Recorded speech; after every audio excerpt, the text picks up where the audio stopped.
इस तनाज़े से मुतालिक जहां पाकिस्तान तहरीक इंसाफ सियासी मुफाहमत का रास्ता अपना रही है, वहां मुज़ाहमत के ऑप्शन को भी खुला रखा जा रहा है। दिलचस्प तौर पर इस मुज़ाहमत के लिए वज़ीर आला खैबर पख्तूनख्वा अली अमीन गंडापुर पर तकिया किया जा रहा है, जिनकी जानिब से पंजाब असम्बली के बाहर पाकिस्तान तहरीक इंसाफ के अरकान के हक में मुजाहरा किए जाने का इम्कान है।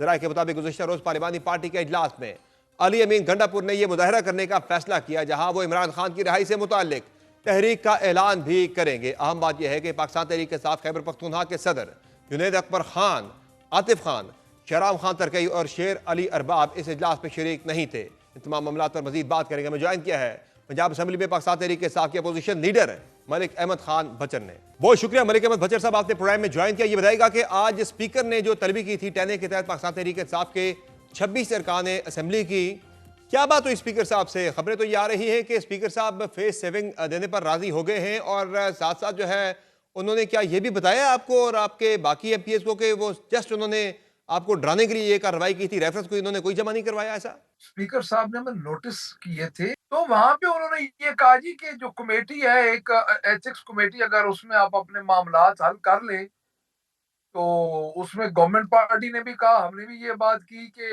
एथिक्स कमेटी अगर बैठना चाहे तो हम बैठ जाएंगे। तो उसमें कोई लंबी चौड़ी ना हमने कोई बात की ना उन्होंने कोई बात की।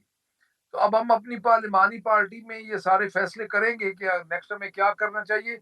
रेफरेंस तो भी स्टैंड कर रहे हैं, बंदे भी हमारे मुअत्तल है, तो उसमें कोई ना किसी की फेस सेविंग हुई है और ना किसी ने किसी को फेस सेविंग दी है। आज की जो मीटिंग थी उसकी जो खबर सामने आई है कि जब पाकिस्तान तहरीक इंसाफ के अरकान ने यह शिकवा किया स्पीकर साहब से कि आपने हुकूमती अरकान के खिलाफ कार्रवाई नहीं की, तो क्या स्पीकर साहब ने यह कहा है कि उन्होंने आपको क्या बताया कि उन्होंने दर हकीकत कोई रेफरेंस जमा करवाया ही नहीं, सिर्फ अपोजिशन को डराना उनका मकसद था? ऐसी कोई बात हुई है वहां पर? ऐसी कोई बात नहीं हुई, ना इस बात ना को हमने शिकवा किया है। जब रेफरेंस हमने एप्लीकेशन देनी हुई तो हम खुद उन मेंबर्स के खिलाफ देंगे। उसके लिए हमने नोटिस पहले हमने किए हुए हैं। वो ऐसी, क्योंकि उन्होंने हमारे मेंबर्स को बुलाया था, तो शिकवा तो हम तब करते हैं ना कि वहां पे कोई मीटिंग हो रही होती, कोई बातचीत हो रही। जो केस जो हमारे ऊपर एप्लीकेशन दी हुई थी उनके मेंबरान ने, स्पीकर साहब ने ये जरूर उधर वाजे किया है कि मैंने अपनी तरफ से रेफरेंस नहीं दिया, ये उन्होंने कहा है। लेकिन असल बात यह है कि जिन मेंबरान ने या मिनिस्टर ने हमारे ऊपर रेफरेंस की एप्लीकेशन दी थी बिफोर स्पीकर, तो हम उसकी हेयरिंग के लिए गए थे, उधर कोई ऐसी बात नहीं। स्पीकर साहब ने रेफरेंस इलेक्शन कमीशन को नहीं भेजा? अभी वो क्या बता रहे थे आपको? ये तो उन्होंने पहले कहा था कि रेफरेंस मेरे पास है, अभी तक इलेक्शन कमीशन को नहीं भेजा था स्पीकर ने। ये तो पहले दिन से ही पता है कि रेफरेंस इलेक्शन कमीशन के पास अभी नहीं गया तो 26 उनकी मेंबरान के खिलाफ। तो उनकी अपनी आपको सोच या राय क्या लगी? क्या वो फ्लेक्सिबल आपको दिखाई दिए इस रेफरेंस के हवाले से कि वो भेजेंगे नहीं भेजेंगे, मकसद आपको डराना ही है, देखिए या बात वो संजीदा दिखाई दे रहे बात कार्रवाई में? इसमें दो नुक्ते नजर है। हमारे नुक्ते नजर के मुताबिक रेफरेंस नहीं बनता। दूसरा नुक्ता नजर जो है, जो उधर पार्टीज हैं जिन्होंने रेफरेंस का हमारे खिलाफ दिए हैं, उसमें जो वो कानून बताते हैं, उसमें वो कि 1 महीने बाद रेफरेंस अपने आप इलेक्शन कमीशन चले जाता है। तो अभी तो हम इनिशियल स्टेज पे है, हमारा आज पहली हेयरिंग हुई है, और हम उस हेयरिंग के बाद हमारी अपनी पार्लिमानी पार्टी की मीटिंग हुई है, दोबारा मीटिंग होगी। अगर इस दौरान वो बातचीत करते हैं तो वेल एंड गुड, अगर नहीं करते तो हम फेस करने के लिए तैयार हैं। तो अगर हुकूमत कार्रवाई आगे बढ़ाती है तो फिर आपके पास तो ऑप्शन जो है एहतजाज का है, वो आप कब करने जा रहे हैं? जो गंडापुर साहब ने भी कल ऐलान किया अपनी पार्लिमानी पार्टी के अंदर के वो पंजाब की पार्लिमानी पार्टी के साथ जो हो रहा है, आपके जो 26 एमपी के साथ हो रहा है, उसके खिलाफ वो एहतजाज करेंगे, तो क्या ये एहतजाज आपका पंजाब असम्बली के बाहर होगा, उसी में गंडापुर साहब आएंगे? ये गंडापुर साहब तो कल का उनका प्लान है, लाहौर का, वो तो उनका है। तो अब जो हमारा एहतजाज है वो तो इंशाल्लाह ताला, वैसे भी अब पाकिस्तान तहरीक इंसाफ तहरीक में आ रही है, तो मैं ये समझता हूँ कि उसमें पाकिस्तान तहरीक इंसाफ जो है वो इस वक्त एक मखसूस हालात में, और वो अपनी तहरीक में आ रही है, और अल्लाह ताला करम करे। वो तो हम इंशाल्लाह ताला असेंबली के बाहर भी एहतजाज करेंगे, असेंबली के अंदर भी एहतजाज करेंगे, और हर फोरम पे इनका मुकाबला करेंगे जी इंशाल्लाह। जो आप तहरीक की बात कर रहे हैं, गालिबन ये 5 अगस्त से शुरू होने जा रही है। 5 अगस्त, 5 अगस्त से इंशाल्लाह। तो 5 अगस्त से शुरू कर रहे हैं। पंजाब के अंदर किस तरह की ये इस तहरीक के खदोखाल नहीं, होंगे? क्या करेंगे पंजाब के अंदर? आप कोई वहां से मार्च इस्लामाबाद की तरफ आएगा या पंजाब का प्रोटेस्ट पंजाब में होगा, केपी का केपी के अंदर? इस मरतबा करने के जा रहे हैं मुख्तलिफ के आपके नताइज जो हैं वो आपको आपको हासिल होंगे ये पहले अगले के एहतजाजों के बरक्स। ये अगले 1-2 दिन में जी आपको इंशाल्लाह पता चल जाएगा। तो क्या होगा हम ये हमारा जो खान साहब के बेटों के बारे से बात भी हमारा चल रही है प्लान कि कासिम और सलमान भी पाकिस्तान आएंगे। क्या वो लाहौर आएंगे या वो केपी आएंगे, पेशावर लैंड करेंगे? देखिए, मैं एक अर्ज करूँ आपको, अभी उनका आने का देखिए शेड्यूल तो नहीं आया पाकिस्तान।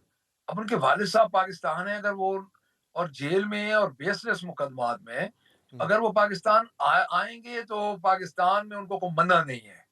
और मैं ये समझता हूँ कि उनको अब अगर वो आते हैं और ये जो ट्वीट्स वगैरह और ये बयानात दे रहे हैं, तो ये हुकूमत की बुखलाहट का नतीजा है। तो मेरा ख्याल है कि मैं नहीं समझता ऐसी बात कि कोई उनके आने में कोई ममानत है, तो अगर आए तो अभी शेड्यूल नहीं आया कि वो इस्लामाबाद आएंगे, लाहौर आएंगे या पेशावर आएंगे।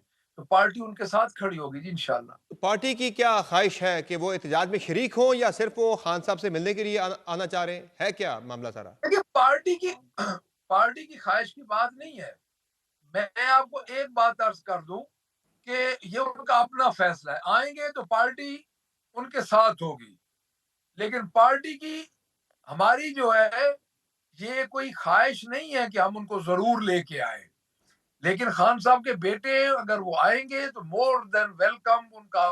उनके मैं ये समझता हूँ कि इस मुल्क के लिए भी बेहतर होगा और हमारी पार्टी के लिए भी बेहतर होगा। अगर वो लीड करेंगे तो और बहुत बड़ी बात है, पूरी दुनिया बाहर निकल आएगी इंशाल्लाह ताला। पार्टी में आपकी ये बहस भी चल रही है कि उन्हें लाहौर में लैंड करना चाहिए या उन्हें पेशावर में उनकी लैंडिंग होनी चाहिए। आपकी क्या राय है कि उन्हें लाहौर आना चाहिए या उन्हें पेशावर में आना चाहिए? चूंकि ज़ाहिर हुकूमत की नहीं, तरफ से अभी ये गिरफ्तारी की बहस बातें भी चल रही हैं कि गिरफ्तार करेंगे अगर वो तहरीक के लिए आते अभी हैं तो। अभी अभी ये बहस मुझ तक नहीं पहुंची। और मैं ये समझता हूँ कि ये बहस जो है, क्योंकि मुझ तक ये पहुंची नहीं है और मुझे पता भी नहीं है। सही है। तो ये बताएं कि इसके अलावा जब आप तहरीक की बात कर रहे हैं तो इस तहरीक में अकेली तहरीक इंसाफ ही इस मत में जाएगी या कुछ बाकी जमातों को भी आप इंगेज करने की कोशिश करेंगे कि वो भी आपके साथ आए? क्योंकि एक इत्तेहाद आपने बनाने की कोशिश देखिए की थी, वो इत्तेहाद आपका बन नहीं पाया था, लेकिन आपकी जो तहरीक तहफ़्फ़ुज़ आईन पाकिस्तान है वो अभी भी स्टैंड कर रही है। क्या उसी के प्लेटफॉर्म से आएंगे या ये सिर्फ और सिर्फ देखिए तहरीक इंसाफ का एहतजाज होगा? जी, ये तहरीक इंसाफ का भी एहतजाज होगा और अगर कोई जमात हमारे साथ आना चाहती है तो उसमें तो हमें कोई इतराज नहीं है, लेकिन ये तहरीक इंसाफ का ही एहतजाज होगा जी। सही है। और दूसरा ये बताएं कि इस मरतबा एहतजाज में ऐसा क्या मुख्तलिफ होगा कि आप खान साहब को रिहा भी करवा लेंगे, बाकी भी आपके जो अहदाफ है वो हासिल कर लेंगे? चूंकि पहले भी आपकी पार्टी ने मुतअद्दिद एहतजाजी तहरीकें चलाई, लेकिन वो जब तहरीकें नाकाम हुई किसी भी वजह से तो आपकी पार्टी मजीद कमजोर हुई है, आपकी पोजीशन मजीद कमजोर हुई है, कॉम्प्रोमाइज हुई है पहले से भी ज्यादा। देखिए, सबसे पहली बात तो ये है कि मैं आपकी इन बातों से इत्तेफाक नहीं करता। हमारी जितने भी एहतजाज थे ना नाकाम हुए हैं और ना ही पार्टी की पोजीशन कम्प्रोमाइज हुई है। उसकी वजह ये है कि 2 साल हो गए पाकिस्तान तहरीक इंसाफ इस वक्त एहतजाज में है। और उस एहतजाज में ये पाकिस्तान तहरीक इंसाफ के 20 से 25 हज़ार वर्कर्स पे इन्होंने FIR दी हुई है। जब इतनी ज्यादा तादाद में FIR हो तो आप कौन सी पार्टी को कंप्रोमाइज कह सकते हैं? पहली बात। दूसरी बात यह है कि जो आप कह रहे हैं ना नया, हमारी मैंने पहले आपको अर्ज किया है कि हमारी नेक्स्ट 2-3 डेज में मीटिंग्स होनी है और इंशाअल्लाह ताला पूरा लायामल आपके सामने आ जाएगा। सही है। और पंजाब में जब सदर के इंतखाबात हुए थे तो आपने नून लीग के साथ एक मिल के आपने एक मुफाहमत के साथ जो है वो फैसला किया था कि जो जिसकी सीटें बनती उसने ले ली थी। केपी के अंदर होने जा रहे इंतखाबात, क्या लग रहा है आपको कि वहाँ भी तहरीक इंसाफ को जो है वो सेटलमेंट कर लेनी चाहिए जितनी सीटें बनती हैं कोटे की, या वहाँ पे कॉन्टेस्ट करना चाहिए? क्योंकि अब तक तहरीक इंसाफ ने अपने कैंडिडेट्स को अनाउंस कर दिए हुए हैं। देखिए, KPK में अपने मेंबर्स के हिसाब से हम सीटें लेंगे। नून इधर तो जो हमारी 2 सीटें बनती थी, उनके वोट टूटने का खतरा था, उन्होंने हमारे साथ किया था। हमने कहा हमारी 2 सीटें बनती हैं, हमें दे दें। बाकी सीट चूंकि वो तो उनका रौला था, हमारी 2 सीट तो हमने सिक्योर कर ली। और चूंकि KPK में हमारी में इस टाइम मेरे ख्याल में 7 सीटें बनती हैं, जी हाँ, 7 आपकी और जो 4 अपोजिशन की। 4 अपोजिशन की, तो वो वहां पे पाकिस्तान तहरीक इंसाफ आराम से वो सिक्योर कर लेगी इंशाल्लाह।